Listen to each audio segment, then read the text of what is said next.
Assalamualaikum warahmatullahi wabarakatuh. Nama saya Nur Fadila Espore akan mempresentasikan tentang materi pengembangan budaya kerjasama dan revolusi mental sumber daya manusia. Saya perwakilan kelompok 10 yang terdiri dari 3 orang, yaitu saya sendiri, Tria Aprilia Hunou, dan Anissa Japa. Pengertian budaya kerja.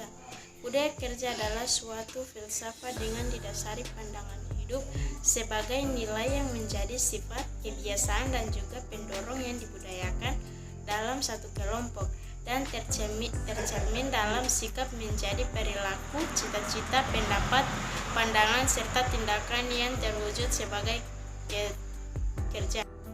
Yang kedua, model-model budaya kerja. Budaya kerja authoritarian. Budaya kerja ini menumpukan kepada command and control. Kuasa dan authority dalam organisasi biasanya terpusat kepada pemimpinnya, yang seringkali disanjung sebagai hero. Pekerja akan diharapkan untuk memperlihatkan kesetiaan yang tinggi kepada pemimpin. Arahan dan peraturan dihantar dari atas menuju ke dasar organisasi.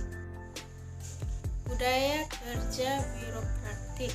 Budaya kerja birokratik ini berdasarkan kepada konsep bahwa organisasi boleh diurus dengan cekap, menelusuri keadaan pengurus, bersifat impersonal, rasional, authority, dan formality, kepada peraturan dan prosedur yang sama dan harus menerima layanan yang sama. Peraturan dan prosedur tersebut adalah dilaksanakan secara formal untuk mengingatkan prakerja untuk etika dan keperluan yang dikehendaki daripada mereka. Budaya kerja fungsional. Organisasi-organisasi kerja yang berjaya di barat sering mengembangkan budaya kerja fungsional atau project based. Ini dalam konsep fungsional, kerja dalam organisasi dibagi dan ditugaskan kepada individu atau pasukan tertentu. Proyek yang paling penting akan diserahkan kepada pekerja atau sekumpulan pekerja yang paling berkemampuan. Apabila proyek tersebut selesai, maka tugas individu atau kumpulan akan selesai dan kumpulan baru pula akan dibentuk lagi melaksanakan proyek yang lain. Budaya kerja individualistik. Dalam organisasi yang mengamalkan budaya kerja ini, individu tertentu menjadi tumpuan utama. Terdapat universitas yang berguna kepada profesor ternama untuk menarik pelajar dan mendapatkan tajaan.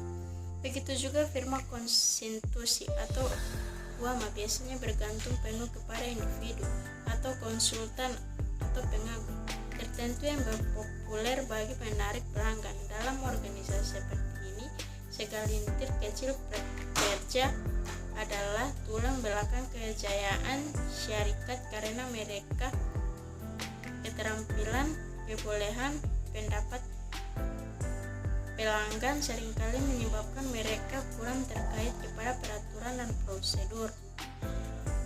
Budaya kerja tawar-menawar. Dalam organisasi jenis ini, kesatuan pekerja dikifat sebagai bagian utama dalam organisasi.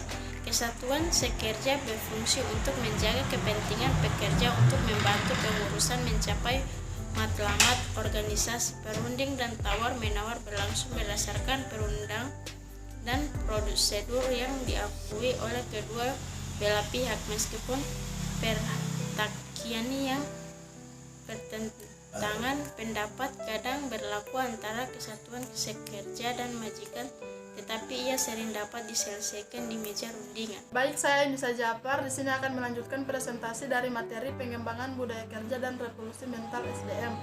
Etos kerja berhubungan dengan beberapa hal penting seperti A. Orientasi ke masa depan, yaitu segala sesuatu direncanakan dengan baik waktu, kondisi untuk ke depan agar lebih baik dari kemarin. B. Menghargai waktu dengan adanya disiplin waktu merupakan hal yang sangat penting guna efisien dan efektivitas bekerja. C. Tanggung jawab, yaitu memberikan asumsi bahwa pekerjaan yang dilakukan merupakan sesuatu yang harus dikerjakan dengan ketekunan dan kesungguhan. D. Hemat dan sederhana, yaitu sesuatu yang berbeda dengan hidup boros, sehingga bagaimana pengeluaran itu bermanfaat untuk ke depan. Persaingan sehat, yaitu dengan memacu diri agar pekerjaan yang dilakukan tidak mudah patah semangat dan menambah kreativitas diri.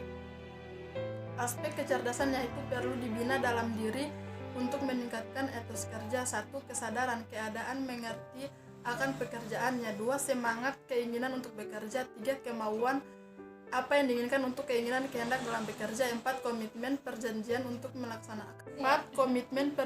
untuk melaksanakan pekerjaan atau janji dalam bekerja. 5.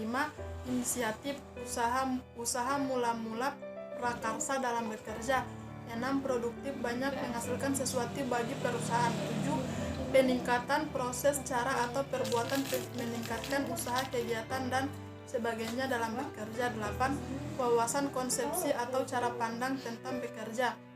Faktor yang mempengaruhi budaya kerja. 1. Perilaku pemimpin, tindakan nyata dari seseorang pemimpin biasanya akan menjadi cermin penting bagi para pegawai. 2. Seleksi para pekerja dengan menempatkan pegawai yang tepat dalam kedudukan yang tepat akan menumbuh kembangkan rasa memiliki dari para pegawai. 3. Budaya organisasi, setiap organisasi memiliki budaya kerja yang dibangun sejak lama. 4. Budaya luar di dalam suatu organisasi. Budaya dapat dikatakan lebih dipengaruhi dan oleh komunitas budaya luar yang mengelilinginya. Baik, itulah presentasi dari saya. Wassalamualaikum warahmatullahi wabarakatuh.